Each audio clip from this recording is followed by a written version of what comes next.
ሰላም ውዶቼ እንዴት አመሻችሁ? ሰላም ነው? ማታ ስለሆነ ነው እንዴት አመሻችሁ ያልኩት። ዛሬ በአዲስ ርዕስ መጥቻለሁ። ያው ለሴቶች የሚጠቅም ነገር ሁልጊዜ ማውራት ደስ ይለኛል። በተለይ እኔ ያለፍኩባቸው ከሆኑ በተለይ ዝም ማለት አልችልም። ምን መሰላችሁ? እድሜያችሁ 30 ውስጥ ምናምን መግባት ስትጀምሩ ስለ ትዳር ማሰብ ትጀምራላችሁ። ያሳስባችኋል። የሆነ ሊያመልጣችሁ የደረሰ እድሜያችሁ ሊያልፍባችሁ ትዳር ሳትይዙ ልጅ ሳትወልዱ እድሜያችሁ ሊያልፍ የደረሰ ይመስላችኋል። ከዚያ በኋላ ምንድን የምታደርጉት? በቃ ትንሽ ብቻ እንዋደድ ዘልዬ ትዳር ውስጥ ነው የምገባው ብላችሁ ነው የምታስቡት። ያንን የምታደርጉበት ምክንያትም ደግሞ ምንድነው? ግልጽ ነው።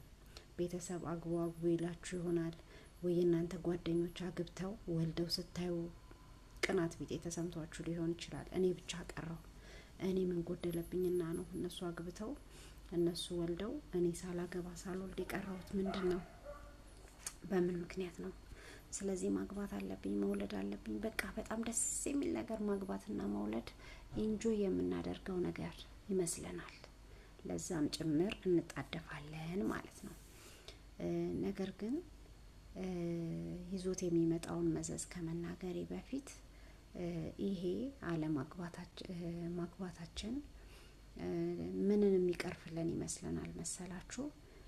የሆነ ልናጣ የነበረውን ደስታ ምናምን በቃ የሆነ የብቸኝነት ስሜታችንን ሁሉ ግፈፍ አድርጎ ወደ ተደላደለ ህይወት የሚያመራን በቃ ይሄ በየምናምኑ ላይ ፖስት የሚደረገው ልጃቸውን አቅፈው ቤቢ ሻወር ሲያከብሩ እርጉዝ ሆና ከዚያ ልጇን አቅፎ ይዞላት ልጃቸውን እሱ አቅፎ በቃ ይሄ ሮማንቲክ የሆኑ ነገሮች በጣም ያታሉናል። በጣም ነው የምላችሁ። ማንም አይነግራችሁም። ትዳር ውስጥ ከመግባታችሁ በፊት ቴክ ኬር የሚለን ሰው ማንም የለም። እውነቴን ነው የምላችሁ። አግቡ አግቡ አግቡ።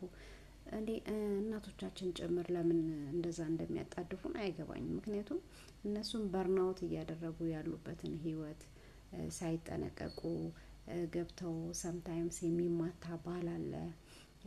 እንደዚህ አይነት ነገር ውስጥ ሁሉ መግባት አግባብ እንደሆነ ነገር ብቻ አንደርስታንድ አድርገውት ትዳር ውስጥ ለማስገባት የሚሯሯጡት ነገር በጣም ነው የሚገርመኝ። በእርግጥ ጥሩ ትዳር የለም ማለት አይደለም። አሉ አባት የሆኑ እናት የሆኑ ባሎችም አሉ። ከዚያ በኋላ አገባችሁት እንበል፣ አጣደፋችሁትና ገንዘብ ስላላችሁ ሽፍንፍን አደረገላችሁ ገንዘባችሁ። ምናችሁን መሰላችሁ? ክፍተታችሁ። ያ ሰውዬ በፍቅራችሁ ክንፍ ያለ ይመስላችኋል። ለምን? ገንዘብ አላችሁ። ገንዘብ ስላላችሁ መክነፉ የሚያስገርም ነገር አይደለም። ወይንም ደግሞ የሆነ ነገር ስላለሽ በቃ ጥቅም ፈልጎ የመጣ ወንድ ደግሞ ሁሉ ጊዜ ለትዳርም ለምንም በቃ ኦኬ እንደሆነ አድርጎ ነው የሚስልልሽ ነገሮችን ሁሉ ማለት ነው። አንቺ ደግሞ ያ ድክመት አለብሽ። ለትዳር ዘግይቻለሁ፣ ጓደኞች አግብተዋል፣ እነሱ ወልደዋል፣ እኔ ብቻ ነኝ የቀረሁት ከኛ ሰፈር። እናቴ ማግቢ ያለችኝ ነው፣ ሰርጌን ማሳየት አለብኝ። እንደዚህ አንድ ቆንጆ ሰው ጠብሼ የሰርግ ፎቶአችንን ምናምን መበተን አለብኝ። በቃ ድሪማችን ያ ነው የሚሆነው። ከዚያ በኋላ ታገቢዋለሽ። አሁንም አጣድፈሹ ትወልጃለሽ፣ ወይ እሱ ያጣድፍሻል፣ ትወልጃለሽ። ከዚያ በኋላ ምን ማጣደፍ ይጀምራል መሰለሽ?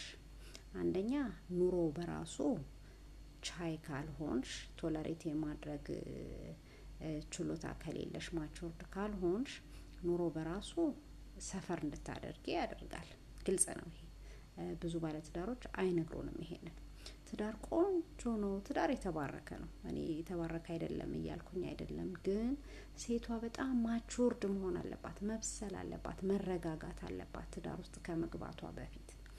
ከዚያ ያ የምትወጁ ይወደኛል ያልሽው ሰውዬ ደግሞ ሌላ ጥፋት ምን ማድረግ ይጀምራል? ኢግኖር ማድረግ ይጀምራል። ምክንያቱም የያዘው ነገር ይዞት ነው። በፊትም ቹ ሲልሽ የነበረው፣ ሲያጨበጭብ የነበረው፣ እፈፍ ሲል የነበረው የያዘ ነገር ይዞት ነው። ከዚያ በኋላ መሰልቸት ይጀምራል። ከዚያ በኋላ ጸባዩ መቀየር ይጀምራል። ትደነግጫለሽ። ዘለሽ የገባሽበት ያ ሁሉ ሰርግ፣ ያ ሁሉ ይውልኝ ለዚህ ነበር እንዴ? ምንድን ነበር ያጣደፈኝ? እንደው ብዘገይ አይሻለኝም ነበር? ቆመሽ ቀር ቀረሽ ብባል አይሻለኝም ነበር ከእንደዚህ አይነቱ ኑሮ የምትይበት ስቴጅ ላይ እስከምትደርሺ ድረስ ያንገሸግሽሻል። በተለይ እሱ አቢዩዝ የሚያደርግሽ አይነት ሰው ላይ ከሆነ የምትወድቂው ማለት ነው። ስለዚህ እኔ አሁን ምንድነው ልል የፈለኩት ዋናው ነጥብ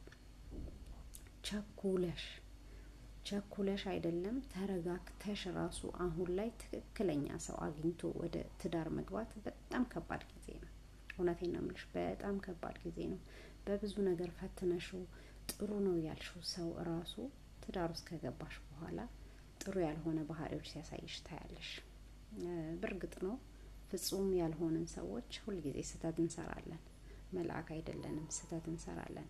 ነገር ግን ከዚያም በላይ ቶለሬት ከሚደረጉ ስህተቶችም በላይ አቢዩዝ የሚያደርጉ ባሎች በዝተዋል አሉ።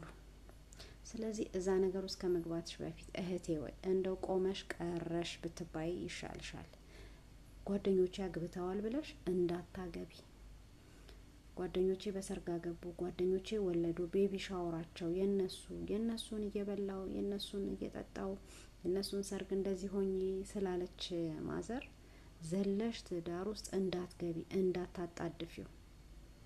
ወይንም ደግሞ እሱ ቢያጣድፍሽ ወንዶች ብዙ ጊዜ ለትዳር ሊያጣድፉ የሚችሉት ሞስት ፕሮባብሊ ወደውሽ ሊሆን ይችላል። በእርግጥ ግን አንዳንዴ ምን ስላለ ነው እኔ ጋር ምን ስላለ ነው ብለሽ ዞር ብለሽ ማየት አለብሽ። ኦኬ። ስለዚህ ይሄንን ነው የምመክረው፣ ዘላችሁ ትዳር ውስጥ እንዳትገቡ ሴቶችዬ። እድሜያችሁ ቢሄድም ፈጣሪ ያለላችሁን ሰው አታጡ። እውነቴን ነው የምላችሁ። እድሜያችሁ ቢሄድም ፈጣሪ በሰዓቱ ይሰጣችኋል።